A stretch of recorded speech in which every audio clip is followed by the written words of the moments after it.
I'm Carrie, the nurse with Home Instead. Welcome to Personal Care Skills Training 2. So far you've had some educational topics with Janice. I would like to go in depth on hospice, what your role looks like, and how you support the client with the care needs. You will get a hospice packet. We also have these at the office, and it's shared in the computer. So basically your contact person for these would be the QA rep or myself for each brand. We often are the last person to hear that one of our clients have gone on to hospice. So usually the caregivers are hearing it out in the field, and then we're relying on you to update the office so that we're aware, because the hospice packet will not be in the home until we are aware that they're in hospice and that you've updated us. So that would be great. So the first part of the packet is from the desk of Nurse Carrie, and just giving you an overview of, as a caregiver, what your responsibilities are and also what you're not responsible for. So the basic goal for any client with hospice is, as a caregiver, you're going to provide holistic care. So you're going to assist them with mind, body, spirit health, encourage them to be independent, to participate as much in their own care, and incorporating all of their senses as they progress further along and aren't as verbal. So again, think of the care needs.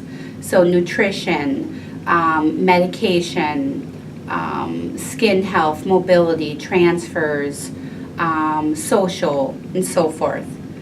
So it's broken down on all of the things that you can participate in and assist your client with.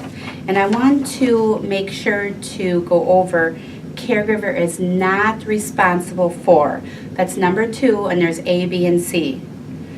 So if the person is sleeping a lot or basically unconscious, they're not aware of the situation, you may not give them medication. Also, it may not be hand over hand because they're not physically or cognitively aware of the situation.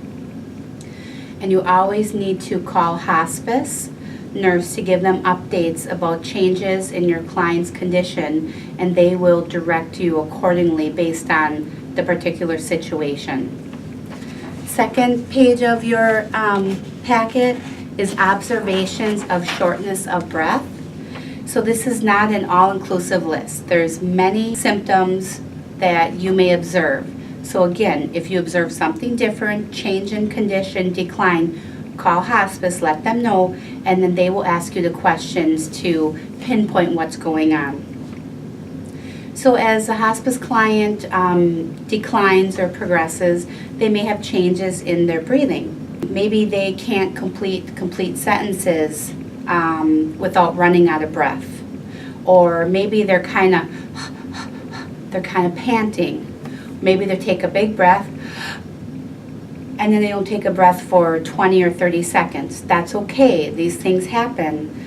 Sweating profusely, increased cough, noticing a wet cough. Again, these are changes in the condition, so you need to call a hospice nurse. The next form is observations of nonverbal pain, because as they get more where they're sleeping a lot more or almost a comatose state, they cannot tell you they're in pain. So you need to observe for indicators of pain. So it can be involved with changes in breathing, verbal complaints, moaning, groaning, oh, or if you touch them, oh, or maybe you touch their arm and then they're going to pull away. That can be an indicator of pain. Maybe they're guarding, like if you want to move them and they're doing this, or they're holding on to something. That would be an example of guarding. They may become more confused. They may become more agitated. These are all nonverbal indicators of pain when they cannot tell you they're in pain. Now, both the shortness of breath and the nonverbal pain, there are 3 topics down here on the bottom. So the first thing is the hospice company and name. So then you could put down, Heartland, Unity, whatever it is, and the name of the nurse. And then the primary contact name and number. So maybe your client has power of attorneys, just one for health, maybe one for financial. So if you have it written down, if you come into an emergency situation, all you have to do is look at the form. And the last one is contact assisting with medications. So we need to know up front when your client is still healthy, if they are not able to participate, if they are sleeping a lot, unconscious, we need to know who will be giving that medication, because as a caregiver, you are not responsible to assist with medication for a person who cannot participate. And then as your client progresses more, they're sleeping a lot more, they're closer to a later stage of hospice, but they're not actively dying, or maybe they are actively dying. I have a care log and also directions for that to guide you. So maybe you've never worked with anybody that was passing away. There are certain things you should be doing every 2 hours to ensure that they have the highest quality of life. They're comfortable. You're meeting all the needs that they can't meet themselves.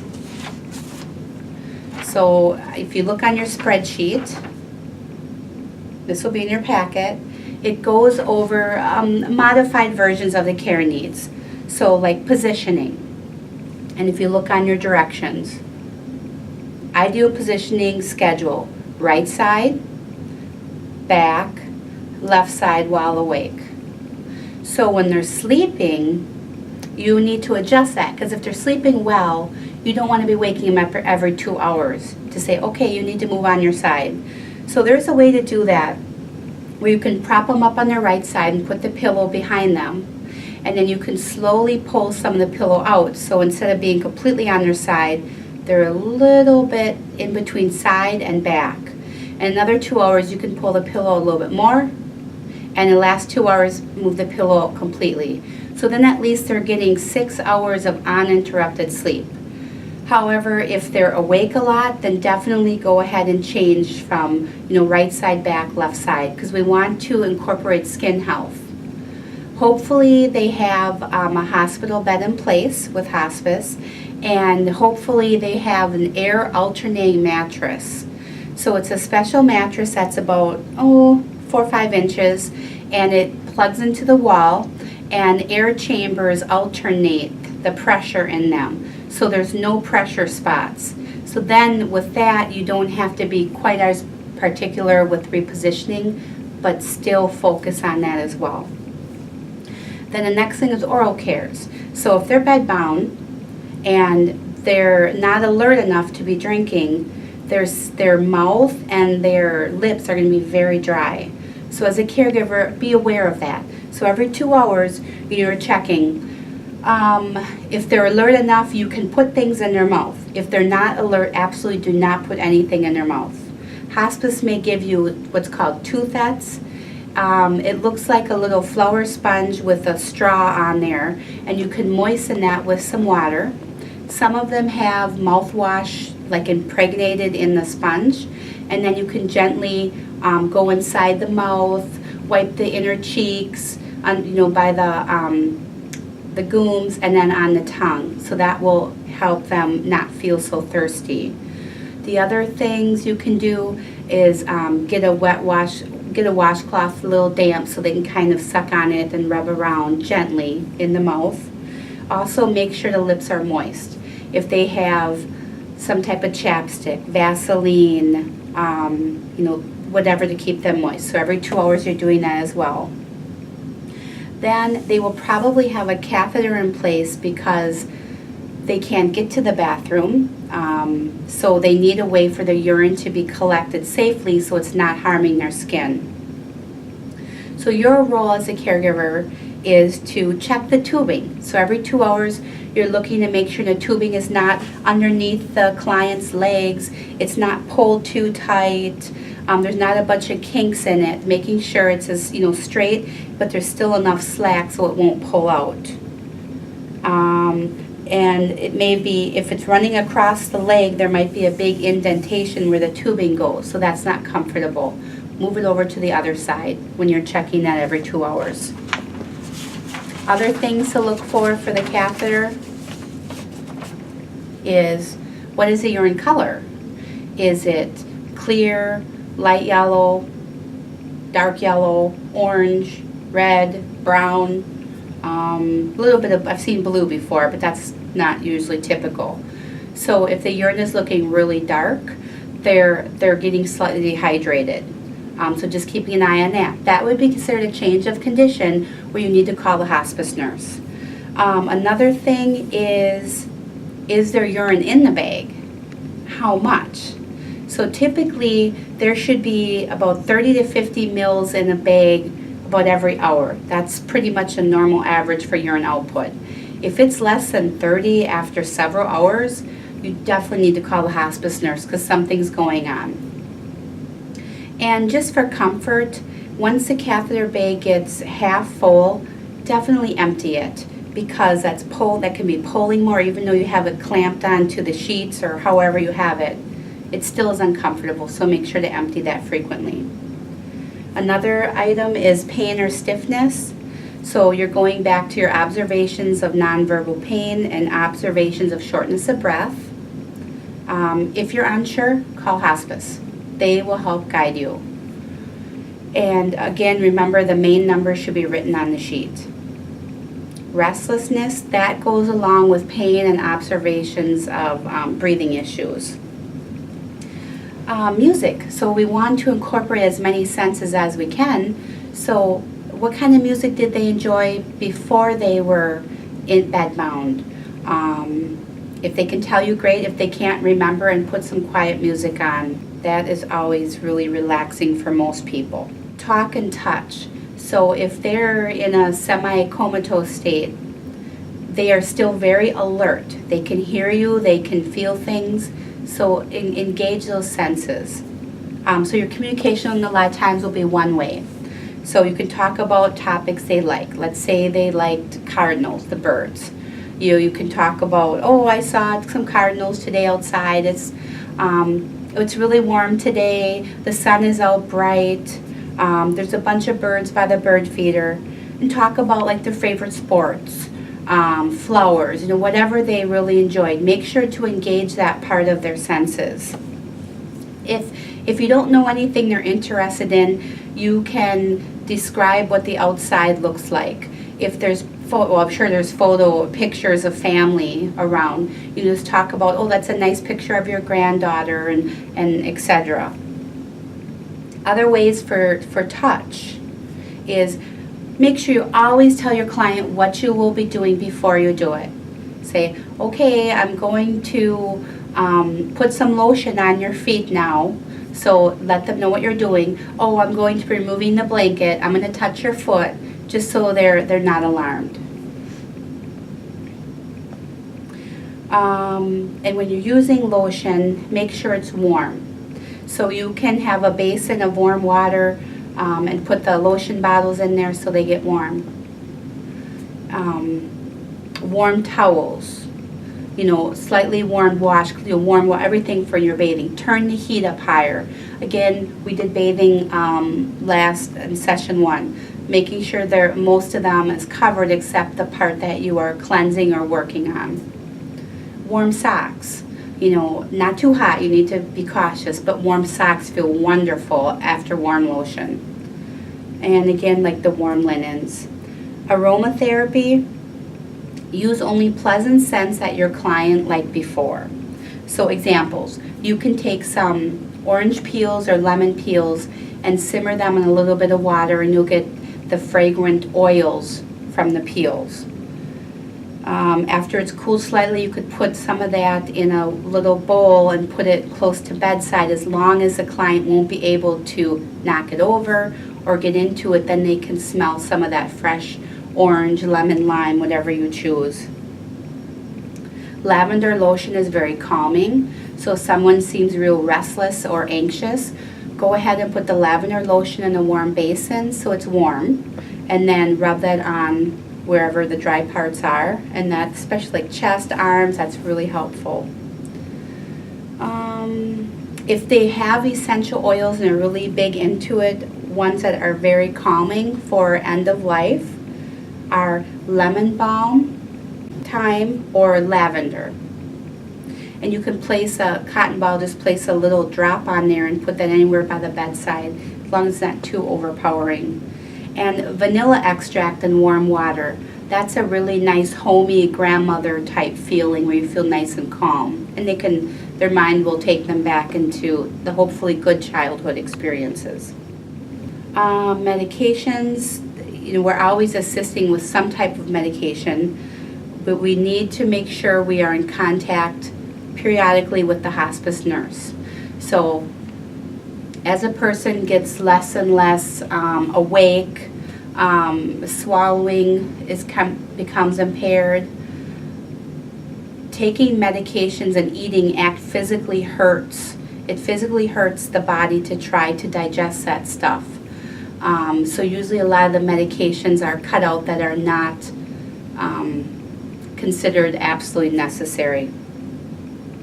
So they may have some blood pressure changes. They may have some pain and so forth. So again, make sure to keep updating the hospice nurse. So when you call the hospice nurse, you can say, "Hi, I'm calling on behalf of client X," and they'll probably need their date of birth, which is in the care plan or the assessment in the caregiver journal, and identify yourself and say you notice a change in condition you'd like to let the nurse know about, or you need to talk to the nurse. Make sure to have a pen and paper handy so you can write down all the instructions that the nurse gives you, and then repeat those directions back to the nurse to make sure you fully understand. If it's, say their routine nurse is on vacation, you may get someone that's not very familiar with your client, so they may ask you more questions. That's fine. Just if you don't know the answer, just tell them I don't know that, and that is fine. Also, they may not be aware that we cannot administer medication to a comatose or unconscious client. So we need to remind them that's something we cannot do. And make sure that you write the medication down in the log sheet. So if the nurse says you can give, the client can have morphine, which they're already pre-drawn morphine syringes. The client could have, say, 1 milliliter or half a syringe of morphine every 4 hours as needed for pain. Okay, that's great. You write that down. Make sure you write down the time that the primary contact gave that morphine, and then you need to call hospice back again. Say 4 hours has passed. You cannot assist with that medication until you call hospice first and get the okay that you can give it. So again, remember, the caregiver is not responsible for medication assistance with an individual who is unconscious, sleeping, unable to assist, or client does not understand the situation cognitively wise. I wanted to let you know about some other resources that are available here at home instead. There's some booklets. So, Caring for Hospice Clients. If you're interested in this, just go ahead and stop on by. And also Truth About Hospice, a guide for family caregivers. This is really useful for a caregiver as well because it differentiates between palliative and hospice, which some people are confused on. I'll go ahead and break it down a little bit.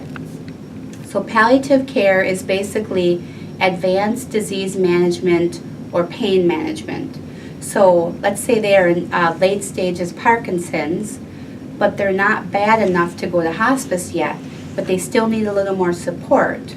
Then they can get palliative services on board where they can have a nurse practitioner come into their home as needed, and they get just a little extra care. So there's another eyes-on view with the medications, and then the nurse practitioner gets in touch with their primary care doctor, and they just get better care because they can notice the changes quicker and change the medication to meet those needs.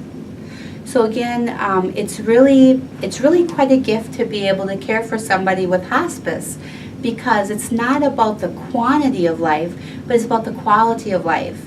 And as a caregiver, you can give such high quality. You can make their life so much better. Just by all the little touches and the extra things are so important. So again, please don't be scared. But if you have questions, please come into the office and we'd be willing to talk with you. So enjoy the rest of your training.